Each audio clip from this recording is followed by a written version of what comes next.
Hello and Jai Bharat everyone. How are you all? I hope you all are doing very well. So guys, this is metallurgy lecture 1.2 जिसमें कि हम last class में जहां पे खत्म किए थे वहां से हम आगे बढ़ेंगे। मींस हम आज के इस लेक्चर में पढ़ेंगे कंसंट्रेशन ऑफ ओर के फर्दर प्रोसेसेज। उसमें फिजिकल मेथड में एक प्रोसेस बचा हुआ था जिसको बोलते हैं फ्रोथ फ्लोटेशन मेथड, और फिर chemical method of concentration of ore पढ़ेंगे जिसको कि बोलते हैं लीचिंग। बात समझ में आ रही है?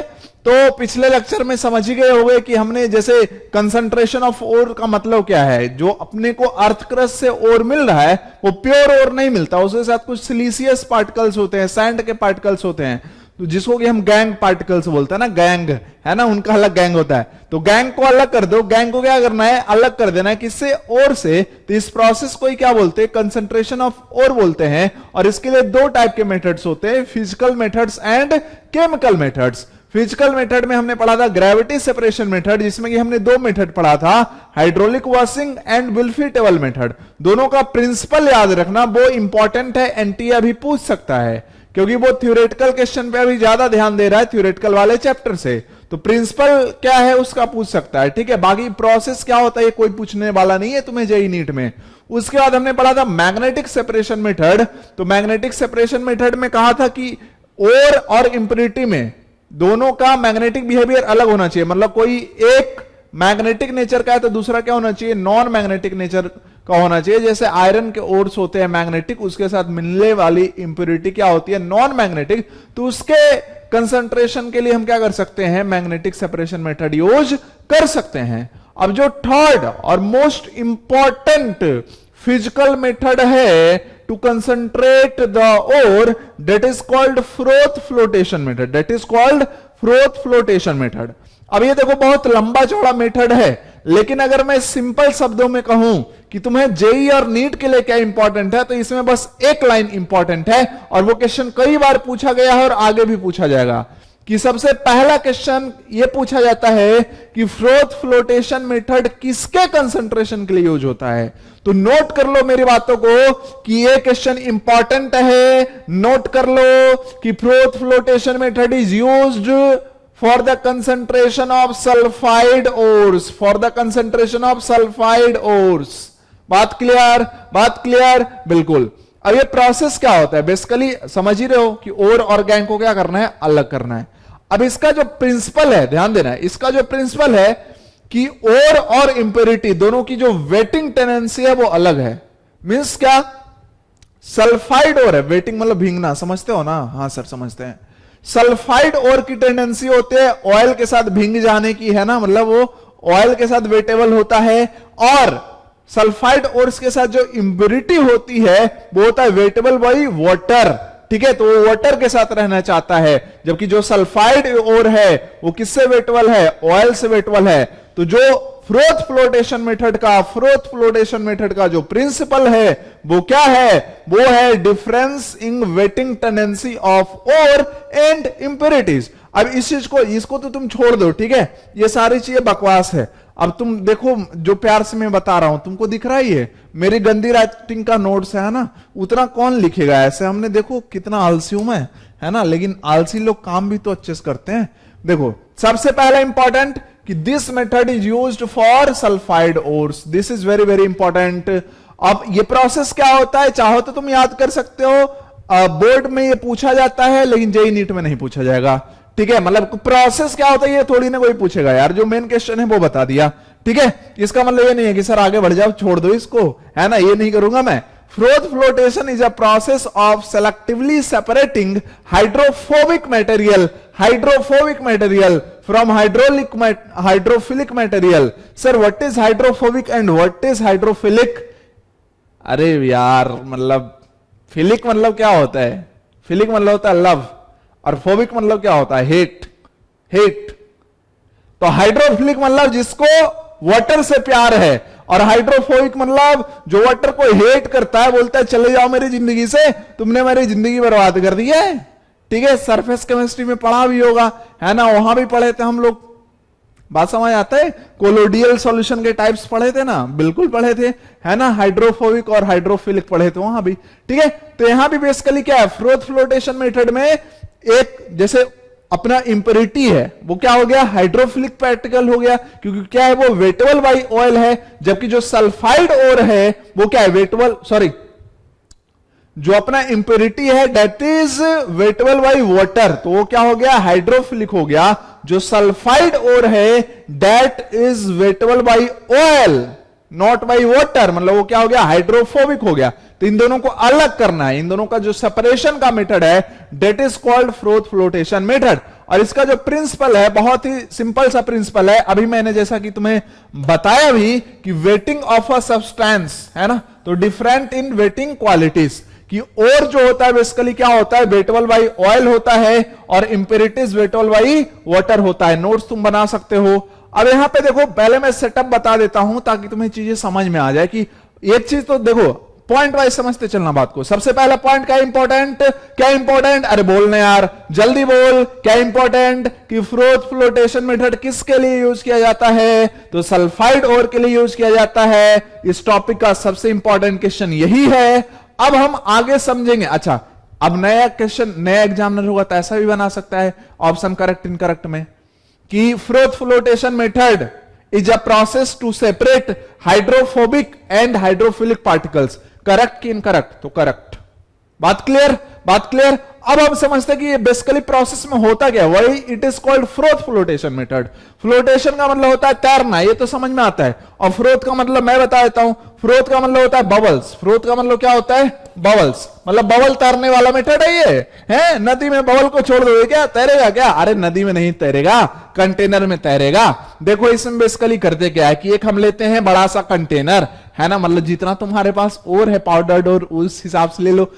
20 ग्राम है, 20 ग्राम थोड़ी ना इंडस्ट्री में कोई यूज करता है, वहां तो टन बाई टन यूज होते हैं ओर्स, ठीक है। तो इसलिए बड़ा सा एक होता कंटेनर, समझ रहे हो बात को। अब इसमें तुम झगड़ा झंझट मत करना कि सर कितना बड़ा ले, है ना, वो मेरे यार ये ठीक नहीं है फिर, है ना। हाँ चलो, अब इसमें क्या करते हैं कि पाउडर्ड ओर को यहां पे रख देते हैं, पाउडर्ड ओर को यहां पे रख देते हैं। और ध्यान समझना, चूंकि जो ओर है वो क्या है, वेटेबल बाई ऑयल है, और क्या है, वेटेबल बाई ऑयल है। तो इसका मतलब क्या है, इसमें हमें कुछ ऑयल क्या करना पड़ेगा, मिक्स करना पड़ेगा। अभी इस चीज मतलब ये सब जो ऑयल मिक्स कर रहे हैं ना, वो कुछ टर्म्स के अकॉर्डिंग आते हैं, मतलब कुछ यहां पे सिर्फ यहां पे पाउडर्ड और नहीं रख रहे हैं, कुछ और चीजें रख रहे हैं, जैसे ऑयल रख रहे हैं। तो वो सब क्या होता है, बेसिकली ये मेथड है फ्रोथ फ्लोटेशन मेथड, मतलब जो बबल से क्या होंगे, वो फ्लोट होंगे। तो सबसे पहला तो ये है कि बबल बनेगा तब तक फ्लोट होगा। तो बबल बनेगा कैसे, तो उसके लिए कुछ सब्सटेंस है, कुछ टर्म्स है जो हमें जानना जरूरी है। जैसे सबसे पहला टर्म है फ्रोथर्स। फ्रोथर्स नाम से ही क्लियर है कि these are the substance which are used to generate froth, जो कि फ्रोथ को जनरेट करने का काम करते हैं। एग्जांपल पाइन ऑयल, क्योंकि जो अपना सल्फाइड और है क्या है, वेटेबल बाई पाइन ऑयल है, तो इसका मतलब क्या है कि ऑयल तो वहां पर रहना चाहिए। ऐसी थोड़ी कि ऑयल है ही नहीं तो कहां पे बैठ होगा जाके वो, ठीक है। तो the hydrophobic particles attach to the air bubbles which rise to the surface forming a froth. तो क्या होता है कि जो सल्फाइड ओर है वो पाइन ऑयल के सरफेस पे एडजॉर्ब हो जाता है, और चूंकि उसकी डेंसिटी कम होती है तो वो क्या करता है, राइज करते हुए वाटर के सरफेस के ऊपर चला जाता है। और देखो पहला चीज क्या हुआ कि हमने फ्रोथर्स की मदद से है ना क्या किया, फ्रोथ को जनरेट कर लिया, फ्रोथ को जनरेट कर लिया। फ्रोथ मीन समझ रहे हो ना कि पाइन ऑयल है ना, उस पे कौन एडजॉर्ब हो गया, अपना प्योर ओर, मतलब सल्फाइड ओर एडजॉर्ब हो गया है, ठीक है। तो हमने फ्रोथर्स की मदद से फ्रोथ को जनरेट तो कर लिया, लेकिन अब क्या है भाई, इसको सरफेस तक तो भी जाना है ना। तो देखो अब होगा क्या, मान लो फ्रोथ बना, बबल, इमेजिन करो बबल बना, साला फूट गया है, तो ये पहुंचा ही नहीं ना, फिर सरफेस पे कलेक्ट कहां करोगे, फिर नहीं अलग कर पाओगे। बबल बना उसी में रह, बबल बना फूट के उसी में रह, क्या मतलब है फिर। इसलिए हम क्या करते हैं कि जो फ्रोथ बना है उसको हम स्टेबलाइज करते हैं, और स्टेबलाइज करने के लिए कुछ मटेरियल्स यूज किए जाते हैं, कुछ सब्सटेंस यूज किए जाते हैं, जिसको बोलते हैं फ्रोथ स्टेबलाइजर्स, जैसा कि प्यार से तुम देख रहे होगे है ना स्क्रीन पे, ठीक है। तो फ्रोथ स्टेबलाइजर्स क्या है, it makes the froth stable, it makes the froth stable, कि जो ये पाइन ऑयल बबल्स बनते हैं ये उतने ज्यादा स्टेबल नहीं होते अकेले, इसलिए इसमें क्या करते हैं हम कुछ स्टेबलाइजर्स को मिला देते हैं ताकि इन फ्रोथ को थोड़ी देर तक जिंदा रखे। ऐसा नहीं बना फूट गया तो क्या मतलब है, टेंशन ही हो जाएगा फिर जिंदगी में, फिर तो सेपरेट ही नहीं कर पाएंगे सल्फाइड और कोर इंप्योरिटी को। ठीक है, तो बेसिकली यहां पे जो फ्रोथ स्टेबलाइजर्स यूज होते हैं वो होते हैं क्रेसोल हो सकते हैं या एनिलीन हो सकते हैं। ये कोई पूछने वाला नहीं है तुमसे, ठीक है, ये सब कोई पूछने वाला नहीं है तुमसे जेईई नीट में। तुम प्रीवियस ईयर उठा के देख लो पिछले 40 साल का, है ना, कोई नहीं पूछेगा कि कौन क्या है ना। तो जैसे फिर भी मैं ट्रिक तुम्हें बता दूंगा कि कैसे याद रखना है चीजों को। ठीक है, तो क्रेसोल्स क्या होते हैं, तो बेसिकली क्रेसोल क्या होता है, मिथाइल फिनॉल होता है, मिथाइल फिनॉल होता है, ये बात सबको पता होगा। जैसे इसको क्या हम बोलते हैं, फिनॉल बोलते हैं। मान लो यहां पे OH लगा दिया तो ये हो जाएगा ऑर्थोक्रेसोल। अगर मैं यहां पे OH लगा देता तो सॉरी CH3 लगाता ना, मिथाइल फिनॉल है, तो यहां पे अगर हम लगा दे CH3 तो ये क्या हो गया अपना ऑर्थोफिनॉल हो गया। CH3 को अगर मेटा पोजीशन पे लगा दे तो मेटाफिनॉल हो जाए, सॉरी मेटाक्रेसोल हो जाएगा। ठीक है, बात समझ रहे हो तुम मेरी भावनाओं को। ठीक है, फ्लो में इधर उधर निकल जाते हैं, आता है ऐसा मान के चलो, थोड़ा मोड़ा ही लेकिन आता तो है। ठीक है, तो फिर से बताता हूं इसको क्या बोलते हैं भाई, इस बार गलती नहीं करूंगा। ऑर्थोक्रेसोल CH3 को अगर यहां पे लगा दो, मतलब OH के रिस्पेक्ट में मेटा पे लगा दो, मेटा पोजीशन पे, ऑर्गेनिक में पढ़ा होगा आपने, तो क्या होता है, और वैसे भी मैं केमिकल बॉन्डिंग में ही बताता हूं। ठीक है, पता ही होगा तुम लोग को। ठीक है, तो इसको फिर अगर CH3 यहां पे रहेगा तो उसको क्या बोलेंगे, M क्रेसोल, मेटाक्रेसोल्स। ठीक है, तो फ्रोथ स्टेबलाइजर समझ में आ गया। हाँ, अब होता क्या है, ध्यान से, हमें क्या पता सर, यहां पे हम क्या करते हैं, अब देखो चीजों को समझना। यहां पे हम पाउडर्ड ओर को रख देते हैं, साथ में क्या रखना है, पाइन ऑयल रखना है, साथ में क्या रखना बोल, पाइन ऑयल रखना है, और क्या रखना है, तो फ्रोथ स्टेबलाइजर रखना है। किसको भाई, क्रेसोल को। किसको भाई, क्रेसोल को। रख दिया सर, रख दिया सर। अब इसमें क्या होता है कि एक ट्यूवर्स लगा होता है। What is this tuyeres, what is this tuyeres, तो बेसिकली यहां पे ना ये तुम्हें दिख रहा होगा, ये पाइप टाइप का यहां पे आया है, और इसमें क्या होता है, स्मॉल स्मॉल होल्स होते हैं। तो यहां से जब हाईली कंप्रेस्ड एयर को हम पास कराते हैं तो यहां से जो एयर आता है वो बहुत ही ज्यादा स्पीड में आता है, बहुत ही ज्यादा स्पीड में सॉल्यूशन में घुसता है ना। और यहां पे एक एजिटेटर लगा देते हैं। एजिटेटर मींस ये रोटेटिंग पैडल है, दिख रहा है, तो ये क्या करता है, मिक्सचर को एकदम वाइग्रसली क्या करता है, मिक्स करते रहता है। तो उससे होता क्या है सर, क्योंकि ये देखो हाई प्रेशर पे एयर आ रहा है इधर, और एकदम से क्या कर रहा है, ये एक एजिटेटर साइड में लगाया हुआ, तो क्या कर रहा है, मिक्सचर को ऐसे मिक्स कर रहा है। तो फ्रोथ को बनने में क्या होता है, मदद मिलती है, फ्रोथ को बनने में मदद मिलती है ना, आसानी से फ्रोथ बन जाता है। अब फ्रोथ बना तो क्या हो जाएगा, वेटेबल हो जाए, किस पे, पाइन ऑयल पार्टिकल्स पे, है ना, उसके सरफेस पे आ जाएगा, और उसको स्टेबलाइज कौन कर देगा, क्रेसोल कर देगा। अब ये जो फ्रोथ बना है, चूंकि इसकी डेंसिटी क्या होती है, कम होती है वाटर से, तो ये वाटर सरफेस के ऊपर क्या करता है, फ्लोट करता है, जैसे ये तुम देख सकते हो। अब इसको क्या करना है, हमें कलेक्ट भी करना है, सेपरेट करना है इस कंटेनर से, तो उसके लिए एक और सब्सटेंस यूज किया जाता है जिसको कि हम बोलते हैं कलेक्टर, जिसको कि हम क्या बोलते हैं भाई, कलेक्टर। कहां है सर कलेक्टर, आपका बताओ ना। तो देखो, अरे सर आपने तो लिखा ही नहीं है, कलेक्टर तो लिख देते। बेसिकली कलेक्टर क्या होता है, कलेक्टर बेसिकली होता है कि इन फ्रोथ्स को अपने सरफेस पे एडजॉर्ब कर सकता है। वो कलेक्टर क्या होता है, अपने सरफेस पे फ्रोथ को एडजॉर्ब कर सकता है और ऊपर मतलब है ना ले जा सकते हैं फ्रोथ को, है ना, वाटर सरफेस से ऊपर।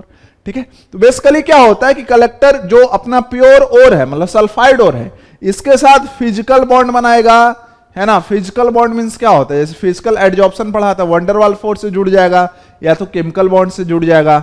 ठीक है, तो बेसिकली क्या है कि जो कलेक्टर्स है, कलेक्टर्स जो है वो क्या करता है, फ्रोथ को है ना इधर वाटर सरफेस के ऊपर क्या करता है, कलेक्ट कर लेता है। और कलेक्टर्स बेसिकली क्या होते हैं, तो ये होते हैं PAX और PEX।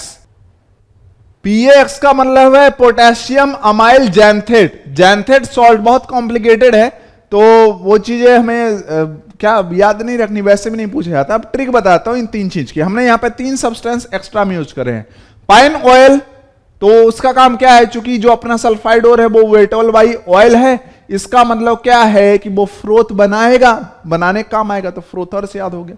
दूसरा क्या है, अब दूसरा है यहां पे फ्रोथ स्टेबलाइजर्स और कलेक्टर। अब कलेक्टर तो भाई बड़ी सी चीज होती है जिंदगी में, आया ना, तुम्हें पता है कलेक्टर मतलब आईएएस, मतलब हम बहुत सम्मान करते हैं आईएएस वाईएएस की, ठीक है, समझ रहे हो, मतलब बहुत बड़ी चीज है। अब सोचो यहां पे दो जो एक्स्ट्रा सब्सटेंस यूज हुए हैं, देखो ऑप्शन देख के ये सारी चीज याद आ जाएगी। ये क्रेसोल यूज हुआ है और दूसरा एक बड़ा सा सब्सटेंस यूज हुआ है, PAX पोटेशियम अमाइल जेंथेट, या फिर PEX पोटेशियम इथाइल जेंथेट, ठीक है। तो बड़ा सा यहां पे कौन सा दिख रहा है, PAX क्रेसोल, PEX, कितना बड़ा बड़ा नाम है ये। तो इसका मतलब कलेक्टर भी याद हो गया कि जो बड़ा वाला नाम होगा वो कौन होगा, कलेक्टर होगा, और जो क्रेसोल जैसा छोटू सा नाम वो क्या होगा, स्टेबलाइज करेगा और को, ठीक है। तो क्या ये तीनों टर्म तुम्हें समझ में आ गए, क्या फ्रोथ फ्लोटेशन मेथड समझ में आ गया कि यहां पे बेसिकली क्या होते हैं, बबल्स ऐसे बन जाते हैं, और ये बबल्स जो है मतलब जो अपना सल्फाइड ओर है वो क्या होगा, पाइन ऑयल के सरफेस पे एडजॉर्ब होगा, बबल बन जाएगा, और उसके बाद क्या होगा, ये तुम देख भी सकते हो, ठीक है, कि enlarged view of an air bubble showing mineral particles attached to it, और ये चूंकि डेंसिटी इसकी कम होती है तो वाटर सरफेस के ऊपर चला जाता है। अब इसको दूसरे है ना टैंक में हम सेपरेट कर लेते हैं, और जो इंप्योरिटी है चूंकि वो वेटेबल बाई ऑयल है तो यहीं पे क्या हो जाएगी, वो सेटल डाउन हो जाएगी, इसी कंटेनर में सेटल डाउन हो जाएगी। क्या ये बात समझ में आता है? तो चलो हम देख लेते हैं बारी बारी से प्रोसेस इसमें क्या यूज होता है। प्रोसेस क्या यूज होता है, तो सबसे पहला क्या करते हैं भाई, सबसे पहला काम क्या करते हैं, वैसे समझ में आ गया होगा लेकिन लिख सकते हो, powdered ore is mixed with water in a large container along with pine oil, cresol and PEX।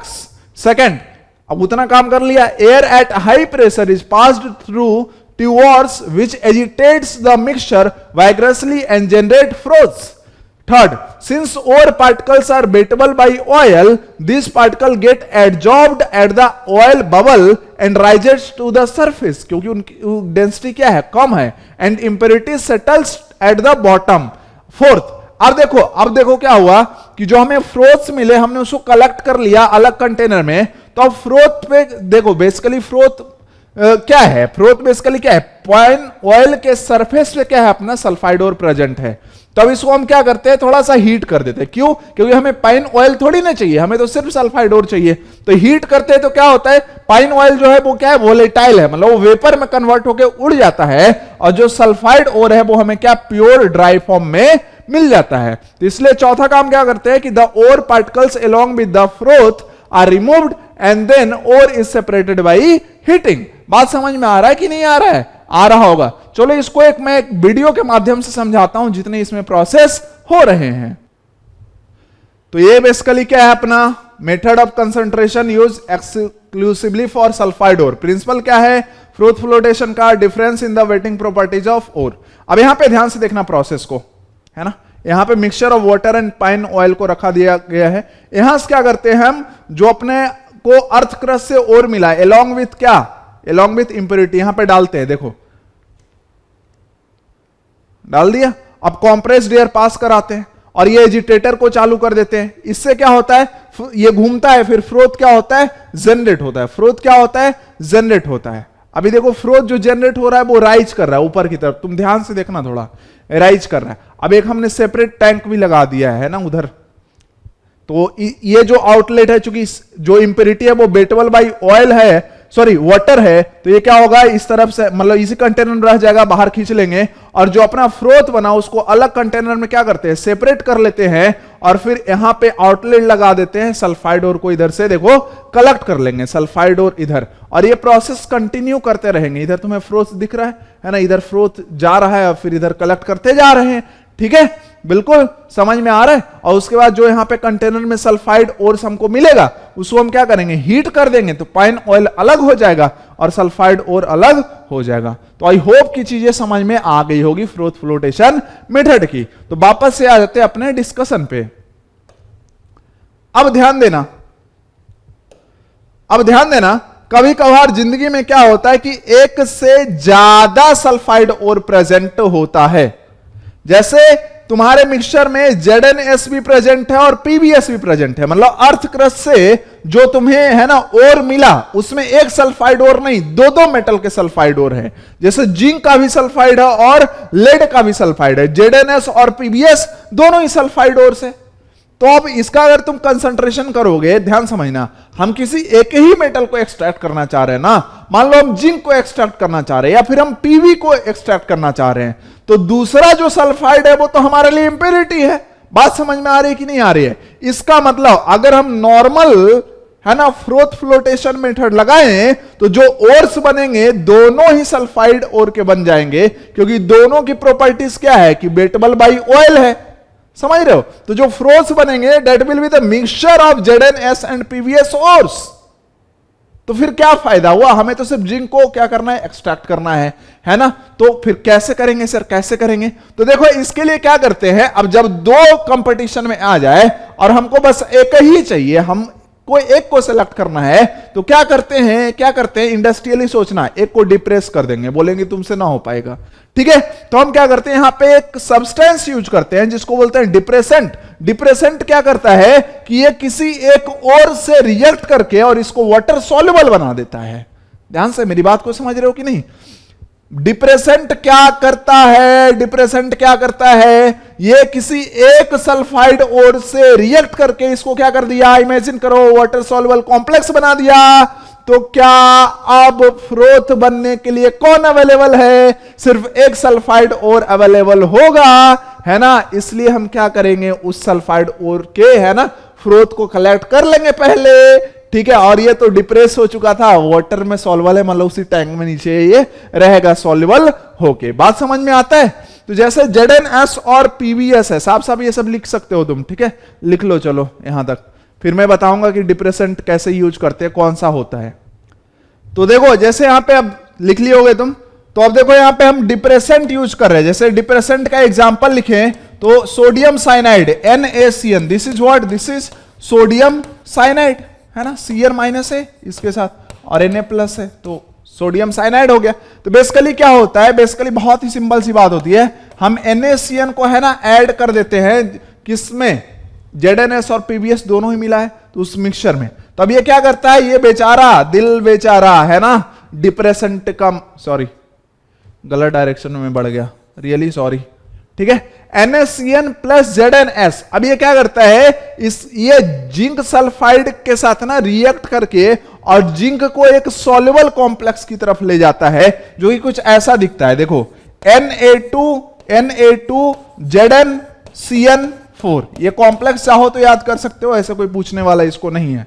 ठीक है, इंपॉर्टेंट जो है फ्रोथ फ्लोटेशन मेथड की किसके लिए यूज होता है और इसका प्रिंसिपल। ठीक है, ये सब कोई नहीं पूछता है। ठीक है, वैसे भी जेई एडवांस में ही पूछ सकता है, ऐसे जेई मेन और नीट में तो नहीं पूछेगा। ठीक है, कि 2 सल्फाइड और दे दिया। तो यहां पे अब क्या हुआ कि तुम ध्यान से देखोगे तो जिंक क्या हो गया, इस कॉम्प्लेक्स फॉर्म में आ गया, और जो कॉम्प्लेक्स है ये क्या होता है, सॉल्युबल इन वाटर होता है, सॉल्युबल इन वाटर होता है। तो हमने जब मिक्सचर लिया था सल्फाइड ओर का, तो वहां पे क्या था, ZnS और PbS था, लेकिन जिंक को हमने क्या कर दिया, वाटर सॉल्युबल बना दिया। तो अब जो हमारे पास मिक्सचर में और बचा है बेसिकली वो क्या है, PbS है। तो अब जो फ्रोथ्स बनेंगे वो सिर्फ और सिर्फ किसका बनेगा, फ्रोथ सिर्फ और सिर्फ किसके बनेंगे, PbS के बनेंगे, सिर्फ और सिर्फ PbS के बनेंगे। और इस तरीके से हम क्या करेंगे कि PbS का फ्रोथ कलेक्ट करके, जैसा कि अभी वीडियो में दिखाया, ठीक है, फिर उसको अलग कंटेनर में क्या कर लेंगे, कलेक्ट कर लेंगे, फिर हीट कर देंगे। ठीक है, तो हमें प्योर और मिल जाएगा PbS। ठीक है, प्योर और मिल गया, इंप्योरिटी सब भाग गया। ठीक है, अब चूंकि इंडस्ट्रियल मेथड है, अब इंडस्ट्री में तो जानते हो प्रॉफिट का बहुत सारा लोचा है।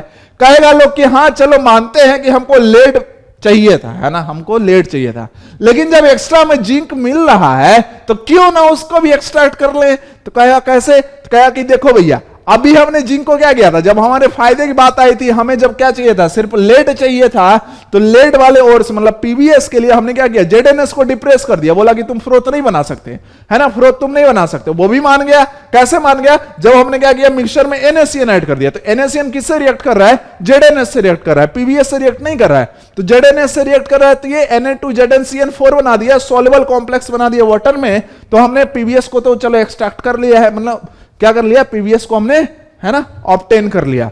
अब बनिया वाला दिमाग लगाएंगे, है ना, बिजनेसमैन वाला, कहेंगे कि भैया देखो जिंक भी क्या कर लेते हैं, जिंक भी एक्सट्रैक्ट कर लेते हैं, जाने दो ना, है, जिंक भी एक्सट्रैक्ट कर लेते, फायदा ना होगा। हाँ, बिहारी भाषा में बोल दिए हम, कुछ फायदा होगा ना, हाँ बिल्कुल होगा, बिल्कुल होगा। तो क्या करे फिर, यहां पे तो जिंक सोल्युबल कॉम्प्लेक्स बन चुका है, हमें तो इसके फ्रोथ्स ही बनाने पड़ेंगे, हमें तो इसके सल्फाइड ही बनाने पड़ेंगे। तो बोलता है बुड़बक, अभी इसको डिप्रेस किए थे, अब इसको थोड़ा सा क्या करते हैं, थोड़ा सा इसको भाव देते हैं ना, इसको एक्टिवेट करते हैं। तो इसके लिए क्या यूज किया जाता है, यहां पे एक्टिवेटर, इसके लिए यहां पे क्या यूज किया जाता है, एक्टिवेटर, जो कि कौन होता है, CuSO4। अब CuSO4 एक्टिवेटर कैसे होता है, CuSO4 ध्यान समझना, ये Na2ZnCN4 तो बना हुआ था उसी कंटेनर में जिसमें इंप्योरिटी सेटल हुई थी, वाटर सॉल्युबल था, तो ये भी क्या है, वाटर वाले कंटेनर में है।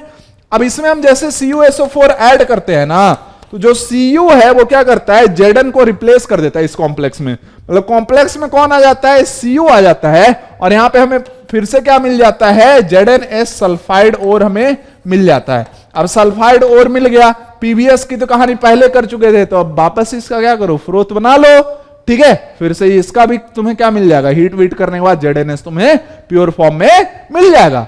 तो आई होप कि फ्रोथ फ्लोटेशन मेथड एकदम क्रिस्टल क्लियर होगा कि क्या होता है। फिर से रिवाइज करा दूं, इंपॉर्टेंट बात है ना, इनऑर्गेनिक केमिस्ट्री यार क्लास में ना याद हो जाए तो बोलना, ठीक है। और कौन कहता है याद करना, इतना तो लॉजिकल है यार। चलो, आज के क्लास का अभी तक सबसे मस्त बात जो है, सबसे इंपॉर्टेंट बात जो है एग्जाम में आने वाला, सबसे पहला, फ्रोथ फ्लोटेशन मेथड किसके लिए यूज किया जाता है, सल्फाइड ओर के लिए यूज किया जाता है। ये किस प्रिंसिपल पे बेस्ड है, difference in wetting tendency of ores and impurities, means जो अपना ओर्स होता है, जो सल्फाइड ओर्स होते हैं वो क्या होते हैं, वेटेबल बाई ऑयल होते हैं, और जो उसके साथ मिलने वाली इंप्योरिटी है वो क्या होता है, वेटेबल बाई वाटर होता है। इसलिए हम क्या करते हैं, एक कंटेनर में पाउडर्ड और साथ में फ्रोथ जनरेट करने के लिए पाइन ऑयल, उसको स्टेबलाइज करने के लिए क्रेसोल, और कलेक्ट करने के लिए PAX और PEX को रख देते हैं। एयर को क्या करते हैं, पास कराते, कॉम्प्रेस्ड एयर को ट्यूबर से, और मिक्सचर को एजिटेट करते हैं, तो क्या बन जाता है, फ्रोथ बन जाता है, बबल्स बन जाता है। बबल्स बेसिकली क्या है, पाइन ऑयल पे सल्फाइड और क्या हो गया, एडजॉर्ब हो गया। क्योंकि इसकी डेंसिटी कम होती है तो ये कहां चला जाता है, सरफेस पे, जिसको कि हम दूसरे कंटेनर में क्या करते हैं, कलेक्ट कर लेते हैं, इंप्योरिटी को अलग कंटेनर में ले चले जाते हैं, ठीक है, सिंपल। अब इसके बाद अगर एक से ज्यादा सल्फाइड ओर्स प्रेजेंट हो, तो जब हम अगर कलेक्टिवली फ्रोथ फ्लोटेशन लगाएंगे तो दोनों के फ्रोथ्स बनेंगे, तो हम सेपरेट नहीं कर पाएंगे। तो हम क्या करते हैं, फिर एक सल्फाइड ओर को ना वाटर सोल्युबल में ले चले जाते हैं, तो फिर अवेलेबल क्या रहेगा, दूसरा सल्फाइड ओर रहेगा, उसका फ्रोथ फ्लोटेशन कंप्लीट कर लिया। उसके बाद इसको बोलते हैं ना, थोड़ा सा भाव देते हैं एक्टिवेटर मिलाकर। एक्टिवेटर क्या करता है, एक्टिवेटर करता है Zn को रिप्लेस कर देता है, कौन, कॉपर यहां पे रिप्लेस कर देता है। अब यहां पे एक मजे की बात, चलो अभी तो नहीं है इसमें कुछ, ठीक है, तो सिंपल समझ में आ गया। तो आई होप कि फ्रोथ फ्लोटेशन मेथड से आने वाले क्वेश्चन और फ्रोथ फ्लोटेशन मेथड याद हो गया होगा। तो इस तरीके से हमने कंसंट्रेशन ऑफ ओर के फिजिकल मेथड खत्म कर लिए। अब हम बढ़ते हैं chemical method of concentration of ore की। तो अब हम केमिकल मेथड देखते हैं कंसंट्रेशन ऑफ ओर की। तो basically chemical method of concentration of ore, जिसको क्या बोलते हैं, लीचिंग बोलते हैं। दिस इज यूज्ड फॉर, ये पूछा जाता है, ध्यान रखना, this is used for concentration of bauxite ore. अब लीचिंग क्या है, लीचिंग में बेसिकली क्या करते हैं ना, कि जो इंप्योर ओर है, ध्यान समझना मेरी बात को, याद हो जाएगा। Impure ore means what, ore plus gangue particles. इसमें हम एक ऐसा केमिकल सब्सटेंस ऐड करते हैं जो सिर्फ प्योर ओर से रिएक्ट करे और उसको क्या करे, सॉल्युबल कॉम्प्लेक्स में कन्वर्ट कर दे प्योर ओर को। अब इंप्योरिटी क्या हो जाएगी, प्रिसिपिटेट के फॉर्म में क्या हो जाएगी, अलग हो जाएगी। बात समझ में आ गया। और फिर की आगे कहानी करेंगे, ठीक है। पहले इतना तो समझ लो एक लाइन, कि इंप्योर ओर में क्या करते हैं, केमिकल सब्सटेंस ऐड करते हैं। इंप्योर ओर मतलब क्या हो गया, ये हो गया ओर प्लस गैंग पार्टिकल।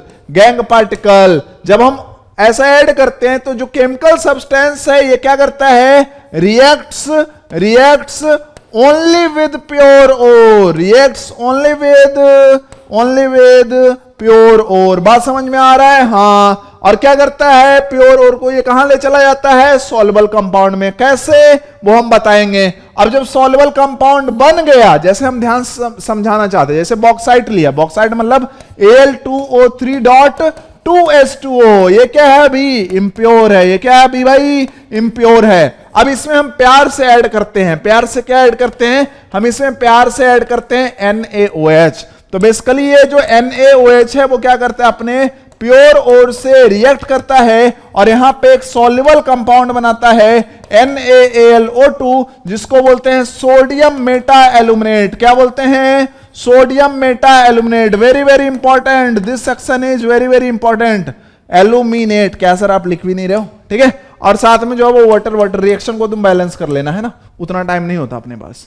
अब ये जैसे, अब देखो क्या हो गया कि एल्यूमिनियम जो है वो किस फॉर्म में आ गया, एक सॉल्युबल कॉम्प्लेक्स में हो गया है ना।